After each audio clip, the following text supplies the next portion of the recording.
당신의 소망은 무엇입니까? 고린도후서 5장 9절.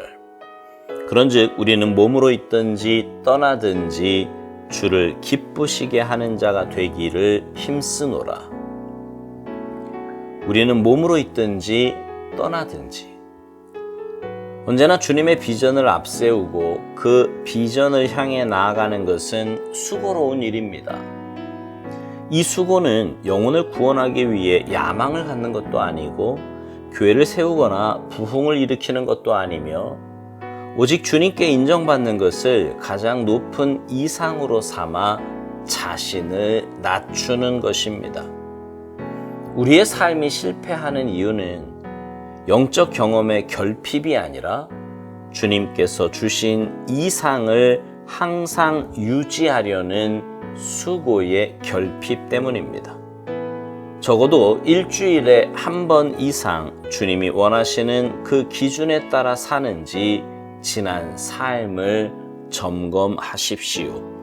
바울은 마치 훌륭한 연주자처럼 관중을 의식하기보다는 스승의 인정을 받는 것에만 신경을 썼습니다. 만일 하나님께만 인정받으려는 진실한 마음에서 조금이라도 벗어나려는 야망이 생기면 그 사람은 결국 하나님께 인정받지 못하는 자로 남을 것입니다. 야망이 자신을 어디로 이끌고 가는지 살펴보십시오. 그러면 주 예수 그리스도를 바라보고 사는 인생이 왜 그렇게 중요한지 알게 될 것입니다. 바울이 말합니다. 내가 내 몸을 쳐 복종하게 함은 내가 남에게 전파한 후에 자신이 도리어 버림을 당할까 두려워함이로다. 고린도전서 9장 27절. 조금 더 쉬지 말고 나의 모든 것을 가장 중요한 이 소망에 연결시키는 훈련을 하십시오.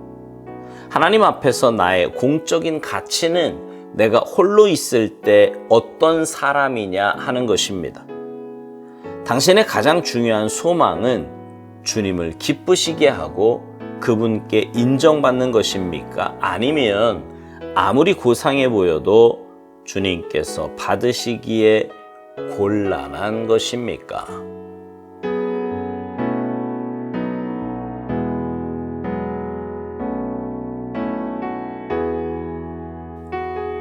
학창시절에 보면요, 공부 잘하는 아이들은 무엇이 시험에 나오는지 참 잘 알았습니다. 분명 같은 수업 시간에 같은 선생님한테 배웠는데 말이죠. 반면에 공부를 못하는 학생들은 열심히 공부하지도 않지만 공부를 해도요, 뭐가 중요한지를 잘 몰라요. 아마도 제일 불쌍한 학생이 있다면 열심히 공부하고 좋은 성적을 거두지 못하는 학생일 것입니다. 아예 놀고 공부를 하지 않았다면 모르지만 분명히 공부도 하고 나름대로 최선도 다했는데 생각만큼 성적이 안 나온다면 그것처럼 속상한 일도 없을 것입니다. 여러분, 신앙생활도 동일한 원리가 적용된다는 사실을 아십니까? 신앙생활은 하나님께 초점을 맞추고 사는 삶입니다. 그래서 제가 미신과 신앙의 차이를 여러 번 말씀드리지 않았습니까? 미신은 자기 욕심과 자기 뜻이 중요하지만 신앙은 하나님의 뜻이 중요하다고요. 하나님의 뜻에 자신의 삶을 맞추어 나가는 것, 자신의 삶을 조율해 가는 것이 바로 신앙생활이라고 여러 번 말씀드렸습니다.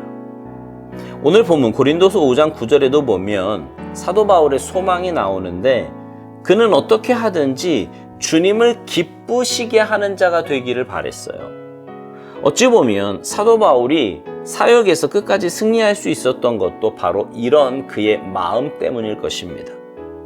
주님을 기쁘시게 하는 일이 기준이 되니 일이 잘 되든 안 되든 세상에서 복음을 전하든 감옥에서 복음을 전하든 아무 문제가 되지 않았습니다.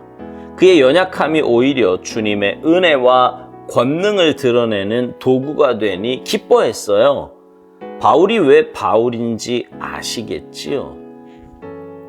오살드 목사님은 우리에게도 이런 권면을 합니다. 적어도 일주일에 한 번 이상 주님이 원하시는 그 기준에 따라 사는지 지난 삶을 점검하라고요. 그러면서 이런 이야기를 합니다. 바울은 마치 훌륭한 연주자처럼 관중을 의식하기보다는 스승의 인정을 받는 것에만 신경을 썼다는 것입니다. 이 이야기는요, 실제로 있었던 일인데 어느 연주자가 수많은 청중 앞에서 연주를 하는 거예요. 근데 사람들의 반응, 갈채, 박수 이런 것에는 별로 신경 쓰지 않고 맨 앞줄에 앉아 자신에게 사인을 보내는 그 스승에게 집중을 했다는 겁니다. 그리고 그는 그날 자신의 인생에서 최고의 연주를 할 수 있었다는 거지요. 여러분, 우리 인생도 마찬가지예요.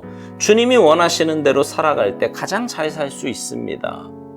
내가 막 머리 굴리고 하나님의 뜻과 반하지만 인간적으로 볼 때 그게 합리적인 것 같고 믿음인 것처럼 보이는데 전혀 불신앙적인 그런 삶을 산다면 결국 그 대가는 내 삶으로 치러내야만 합니다. 그러나 지금 당장은 어렵고 힘든 것 같고 합리적이지도 이성적이지도 않은 것처럼 보여도 주님의 살아계심과 전능하심, 그리고 나보다 나를 더 사랑하심을 신뢰하며 인정한다면 주님 뜻대로, 주님이 원하시는 대로 살 수 있습니다. 결과는 당연히 여러분의 힘으로 사는 것과는 비교도 안 될 만큼의 놀라운 일들로 여러분의 삶을 채워나가게 될 것입니다. 오살드 목사님이 이런 말을 합니다. 만일 하나님께만 인정받으려는 진실한 마음에서 조금이라도 벗어나려는 야망이 생기면 그 사람은 결국 하나님께 인정받지 못하는 자로 남을 거라고요. 그러면서 야망이 자신을 어디로 끌고 가는지 살펴보라는 것입니다. 그러면 주 예수 그리스도를 바라보고 사는 인생이 왜 그렇게 중요한지 알게 될 것이라는 겁니다. 맞습니다. 하나님께 인정받지 못하는 삶, 내 짧은 경험과 지식과 정욕으로 사는 삶의 결국은 이 땅에서부터도 그리 행복하지 않습니다. 아니, 허전하고 허무합니다. 갈 바를 알지 못해 헤매이게 돼요. 그러나 주님의 기쁨이 되는 삶, 하나님께 인정받는 삶은 여기에서부터 살 맛이 납니다. 분명하게 달려갈 방향이 있기에 헤매거나 방황하지 않습니다. 주님 안에서의 성취가 있기에 하루하루가 감사와 기쁨으로 가득 차게 되고요. 늘 웃음과 행복이 떠나지 않습니다. 눈에 보이는 조건에 따라 그렇게 되는 것이 아니기에 남들이 보기에는 이해가 되지 않을 때도 있습니다. 그러나 주님의 기쁨이 될 때 내 안에 계신 성령님께서 기뻐하시고 저 가슴 깊은 곳에서부터 샘솟듯 나오는 기쁨과 평안함이 내 마음과 삶에 가득하게 되는 것입니다. 오살드 목사님은 묵상 마지막에서 이런 말을 합니다. 조금도 쉬지 말고 나의 모든 것을 가장 중요한 이 소망에 연결시키는 훈련을 하라고요. 그러니까 늘 먹든지 마시든지 무엇을 하든지 하나님의 영광을 위하여 하도록 훈련하고 또 훈련해야 하는 것입니다. 하나님 앞에서 나의 공적인 가치는 내가 홀로 있을 때 어떤 사람이냐 하는 것이라고 말해요.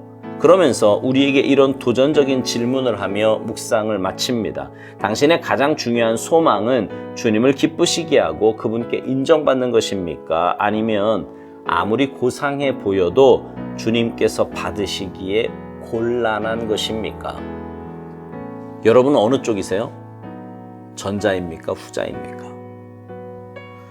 전자여야 합니다. 그래야 흔들리지 않는 믿음의 삶, 신앙의 선진들과 같은 삶을 살 수 있습니다.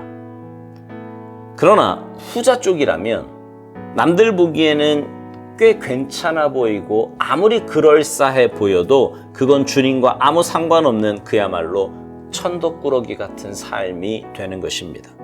사랑하는 성도 여러분, 오늘 묵상 제목으로 여러분에게 질문을 드리고 싶습니다.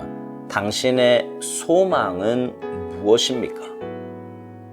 바라기는 여러분의 소망이 하나님의 기쁨이 되는 삶이기를 바랍니다. 그래서 주님의 마음을 기쁘시게 하고 여름 냉수같이 시원하게 해드리는 아름답고 복된 삶이 되시기를 주님의 이름으로 축복합니다. 아멘.